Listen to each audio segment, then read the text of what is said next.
Hello everyone and welcome back to my YouTube channel. I am Dr. Dildar Hashmi. In the last lecture we had discussed about the normal labor. We had discussed the different phases of labor and we had started with the stages of labor. We had already discussed the first stage of labor in detail, right? So in this video we will discuss about the second stage of labor and if there would be any complication or what are the abnormalities of the second stage of labor and what can be the management that we can do. We will discuss all that in detail. Okay, so let's start with the topic that is second stage of labor. Okay.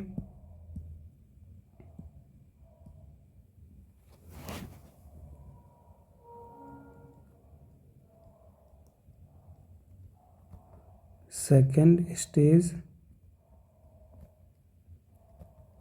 of labor.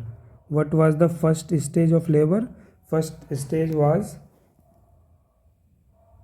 the starting of the true labor pain, right? From true labor pain to full dilation of the cervix. This was the first stage, and second stage of labor is about that will start from full dilation to expulsion of the fetus.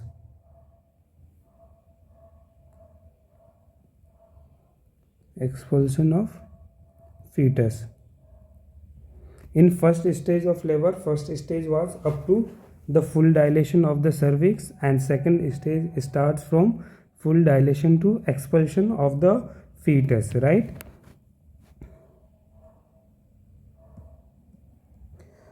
What is the time taken or time duration for the second stage of labor?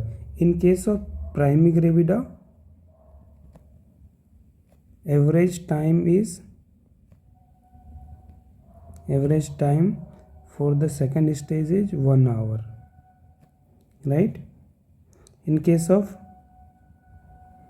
multigravida, the average time is 30 minutes. मैंने last lecture में भी बताया था कि मल्टीग्रेविडा में time कम लगता है, right? क्योंकि सर्विक्स का डायलेशन ऑलरेडी प्रॉपर हुआ रहता है पहले से भी, तो टाइम कम लगता है. प्राइमरी ग्रेविडा में हमेशा टाइम ज़्यादा लगता है. Okay, so in case of primary gravida the average time taken for the second stage of labour that is up to the expulsion of the foetus, that is 1 hour. Okay,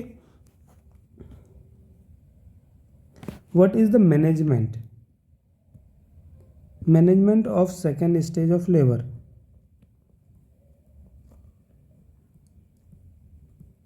management of second stage. जब भी second stage start होगी तो what are the management that should be done?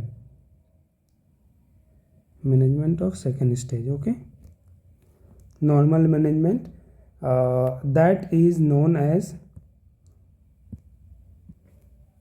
Ritgen maneuver.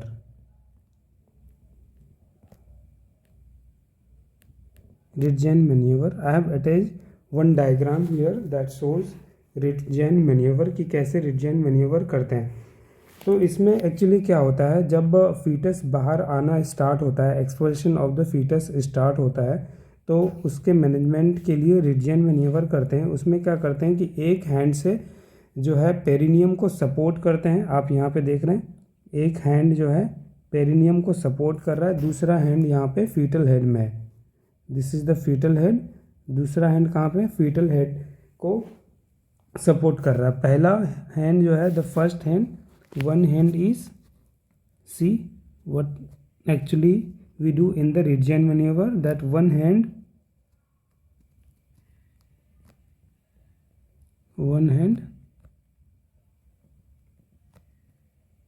support the perineum. Perineum को support करता है. क्यों? ताकि perennial tier ना हो. जब फीटस बाहर आता है तो उससे पेरिनियम का टीयर नहीं हो, तो दिस प्रिवेंट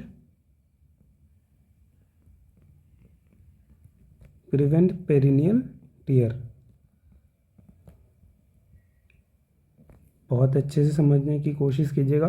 दूसरा हैंड क्या करते हैं, that is the second hand is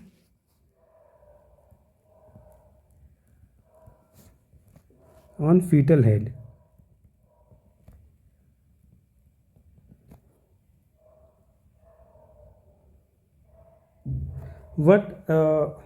what is the role of second hand here. तो सेकेंड हैंड देखिए, फर्स्ट हैंड नीचे है तो ये पेरिनियल टीयर को बचाता है, प्रिवेंट करता है, और यूपर में क्या होती है, यूरेथ्रा होती है फीमेल की, तो यूरेथ्रा टीयर ना हो जाए, तो that prevent urethral tear. Okay, this is the role of second hand that prevents urethral tear, and also it maintains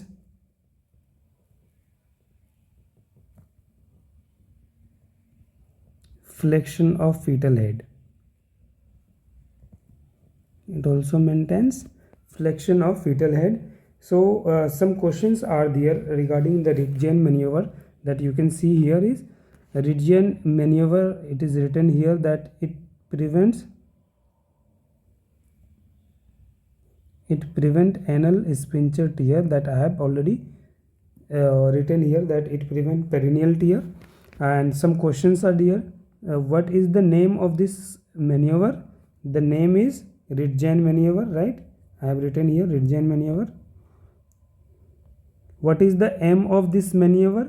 The aim is for the management of the second stage of labor. second stage of labor के लिए management, ताकि delivery proper हो सके और कोई perennial tier ना हो और कोई यूरेथ्रल टीयर ना हो, तो ये इसका एम है, राइट। तो आप ये क्वेश्चंस देख सकते हैं, ये आपका रिजेन मैन्यूवर हो गया। अब एक हम लोग जब एक और चीज़ आगे जो है सेकंड स्टेज में हम लोग पढ़ेंगे एपिसियोटोमी के बारे में। एपिसियोटोमी क्या होता है, रिजेन मैन्यूवर आपने देख लिया, अब नेक्स्ट हम लोग देख रहे हैं एपिसियोटोमी। जब प्रॉपर फीटल हेड बाहर नहीं आ पा रहा है तो उस टाइम पे क्या करते हैं, एक इंसिजन देते हैं पेरिनियम में, ताकि जो है डायलेशन प्रॉपर या ज़्यादा डायलेशन मिल सके और इजीली डिलीवर हो सके। तो इसमें हम लोग जो एपिसियोटोमी के बारे में पढ़ लेते हैं अच्छे से। Okay, episiotomy,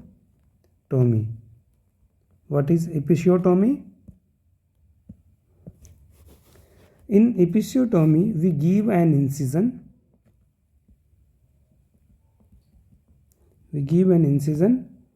To get more dilation. More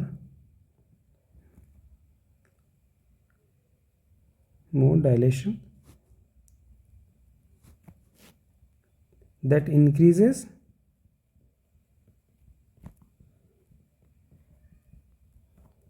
perineum outlet. Perineum में क्या करते हैं, इंसिजन देते हैं और उससे जो है पेरिनियम की आउटलेट की जो साइज होती है वो इंक्रीज होती है, ताकि बेबी का इजीली डिलीवर हो सके, right. So this is the aim of episiotomy, right. So for episiotomy we use an scissor that is known as episiotomy scissor. Episiotomy scissor. We use an episiotomy scissor for the episiotomy. I have added the diagram of episiotomy scissor here. So what is in the episiotomy scissor? This part is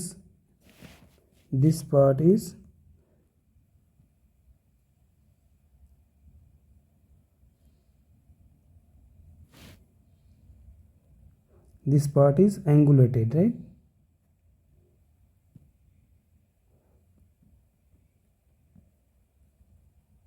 this part is एंगुलेटेड।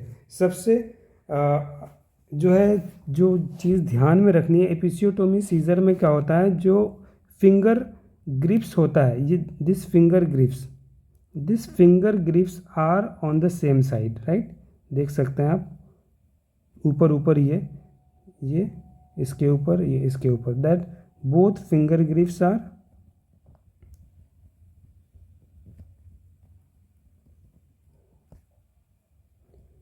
on same side. This is the episiotomy scissor and this is used to get more dilation. अब इसमें करते क्या हैं, तो types of episiotomy, कितने types के episiotomy होते हैं, 2 टाइप्स के एपिसियोटोमी होते हैं। Types of episiotomy, types of episiotomy. पहला जो टाइप है वो आपका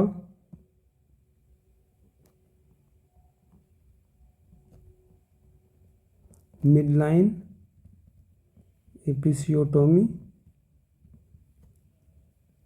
दूसरा आपका होता है मीडियो लेटरल एपिसियोटोमी। इसको डिटेल में थोड़ा सा देखते हैं, midline episiotomy and media lateral episiotomy. Midline episiotomy में क्या होता है वो देखिए, तो एक डायग्राम बनाने की कोशिश करते हैं।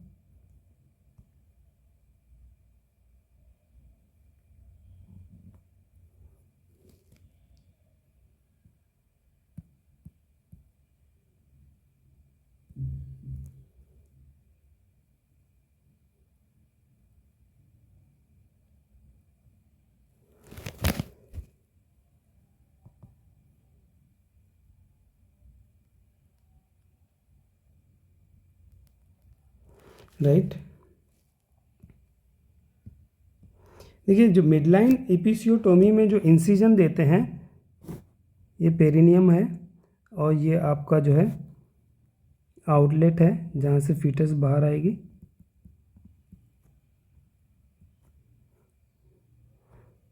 ये पेरिनियम है, तो इंसिजन जो देते हैं ये मिडलाइन में देते हैं।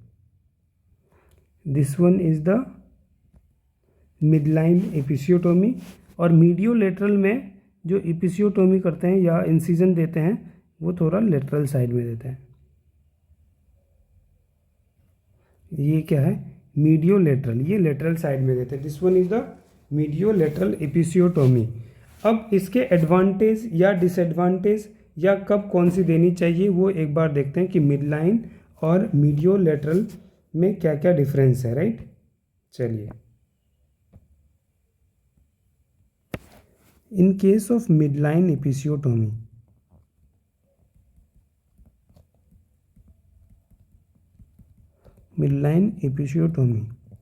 what are the advantages?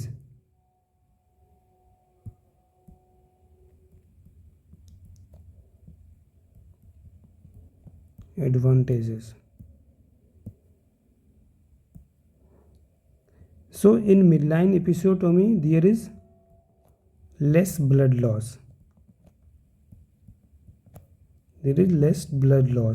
If there is less blood loss, there would be easy repair.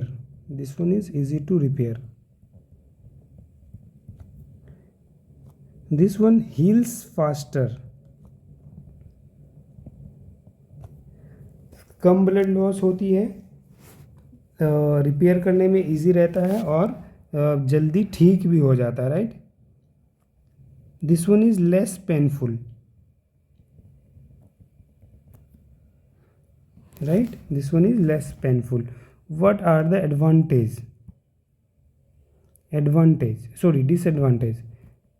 Advantage हमने देख लिया कि कम दर्द होगी, कम ब्लड लॉस होगा, जल्दी रिपेयर हो जाएगा, मतलब इजी रिपेयर हो जाएगा इसका, और जो है जल्दी ठीक भी हो जाता है। तो डिसएडवांटेज क्या है, अब देखिए डिसएडवांटेज क्या हो सकता है इसमें कि मिडलाइन में आप एक जहाँ तक आपको देना है इंसिजन उससे आगे नहीं दे सकते हैं क्योंकि स्पेस ज़्यादा नहीं होती है ना। एनल टीयर ना हो जाए आगे, तो एक फिक्स इंसिजन दे सकते हैं, उससे ज़्यादा नहीं दे सकते हैं। लेकिन मीडियोलेटरल में आप इंसिजन को बढ़ा भी सकते हैं, ज़्यादा दूर तक जितना ज़रूरत होगी उस हिसाब से आप इंक्रीज कर सकते हैं। तो डिसएडवांटेज मिड लाइन में क्या है, this can not be extended, this can not be extended, okay. And there is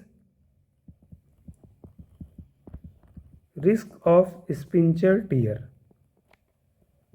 there is risk of spincher tear, anal sphincter tear हो सकती है अगर आप ज़्यादा इंसिजन को एक्सटेंड करेंगे तो, ओके। तो this is the disadvantage of midline episiotomy. अब हम लोग जो है आगे मीडियोलेटरल के बारे में देखते हैं कि मीडियोलेटरल में क्या क्या बेनिफिट्स होते हैं।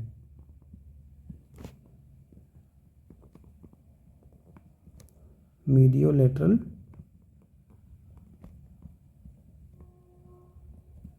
Episiotomy,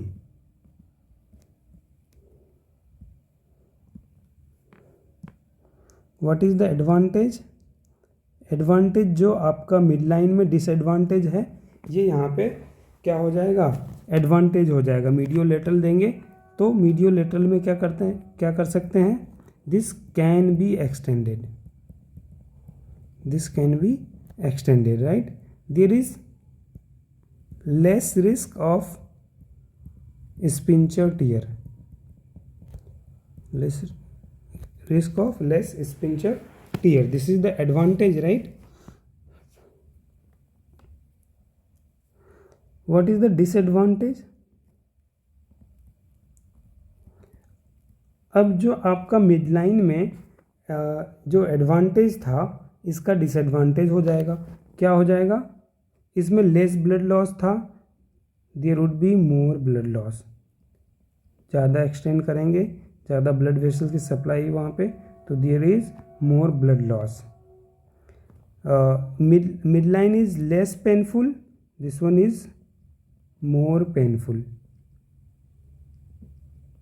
this one is more painful, this one takes more time to heal, more time to heal, इसमें लेस टाइम लगता है, इसमें मोर टाइम लगता है। So we have discuss the second stage of labour here and we have discuss the episiotomy also, right.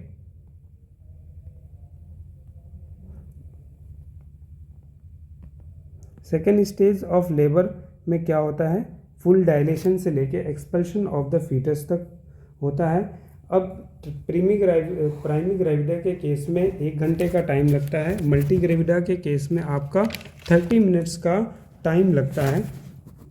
Management क्या करते हैं, रिडजियन manoeuvre, एक हैंड पेरिनियम को सपोर्ट करता है, दूसरा हैंड फीटल हेड में रहता है और यूरेथ्रल टीयर को प्रिवेंट करता है। ये रिडजियन मैन्यूवर के बारे में मैंने बता दिया। एपिसियोटोमी में हम लोग इंसिजन देते हैं ताकि ज़्यादा डायलेशन मिल सके। एपिसियोटोमी सीजर का यूज़ करते हैं। एंगुलेटेड होता है, दोनों हैंड्स की जो फिंगर ग्रिप्स होती है, जो फिंगर ग्रिप्स होती है वो सेम साइड पे होती है। तो 2 टाइप के इंसिजन देते हैं, midline episiotomy and mediolateral episiotomy. Midline is less painful, there is less blood loss and that heals faster also, right, and that is easy to repair. In mediolateral episiotomy this can be extended and there is less spincher tear, right। अब ये तो normal second stage of labour का हो गया। अब abnormal क्या होता है, what is the abnormality. Abnormal second stage, एक तो क्या हो सकता है, टाइम इंक्रीज हो सकता है, तो prolonged second stage. Normally time कितना लग रहा था आपका प्रीमी ग्रेविडा के केस में, 1 घंटा लग रहा था, लेकिन प्रोलॉन्ग कब हो जाएगी, जब टाइम 1 घंटा से ज़्यादा लगेगा, time more than 1 hour, right.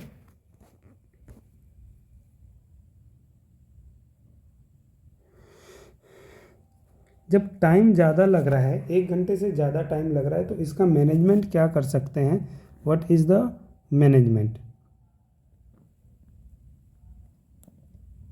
Treatment क्या कर सकते हैं? टाइम ज़्यादा लग रहा है तो हम ज़्यादा वेट नहीं करेंगे, सिजेरियन सेक्शन की तरफ जा सकते हैं, सिजेरियन सेक्शन। और इंस्ट्रूमेंटल डिलीवरी की तरफ जा सकते हैं, लाइक फोर्सेप्स का यूज़ कर सकते हैं, एपिसियोटोमी कर सकते हैं, और वैक्यूम का यूज़ कर सकते हैं। तो ये अगर टाइम ज़्यादा लग रहा है तब caesarean section and instrumental delivery like forceps and vacuum का यूज़ कर सकते हैं। एक तो ये हो गया। दूसरा, एक तो हमने पढ़ लिया प्रोलॉन्ग्ड सेकेंड स्टेज, दूसरा होता है आपका second stage arrest. Second stage arrest, या इसको बोलते हैं obstructed labour. Obstructed labour, obstructed labour में क्या हो जाएगा कि टाइम और ज़्यादा लग रहा है, लेबर प्रोग्रेस नहीं हो रही है, सेकेंड स्टेज में आके ऑब्स्ट्रक्टेड हो गया, मतलब लेबर आगे प्रोग्रेस नहीं हो रही है। तो टाइम ड्यूरेशन की अगर बात करें तो कितना टाइम होगा? इन case of primary gravida time increases more than और इक्वल टू 3 आवर। 3 घंटे के बराबर या इससे ज़्यादा टाइम लग रहा है तो आप समझ जाइए कि लेबर ऑब्स्ट्रक्टेड है। अगर मल्टी ग्रेविडा की बात करेंगे तो इसमें थोड़ा सा टाइम कम होगा, तो time more than equal to 2 hour, right. Again, what is the treatment of this obstructed labour और second stage arrest? That we can do is caesarean section. What we can do is the cesarean section. Okay, so this is all about the second stage of labor, that is from the full dilation, that is from the 10 centimeter to the expulsion of the fetus, right? What is the management that we are doing here? That is the Ritgen maneuver, right? And then we had discussed about the episiotomy. We are using episiotomy scissor to get the more dilation. There is 2 types of episiotomy, midline and mediolateral episiotomy. These are the advantage and disadvantage of midline and mediolateral episiotomy. Okay, and then at the last we have discussed abnormal second stage, like prolonged second stage, time more than 1 hour, and second stage arrest or obstructive labor. We can do cesarean section here. Okay, thank you very much for watching. In the next video we will discuss about the third stage of labor. Okay.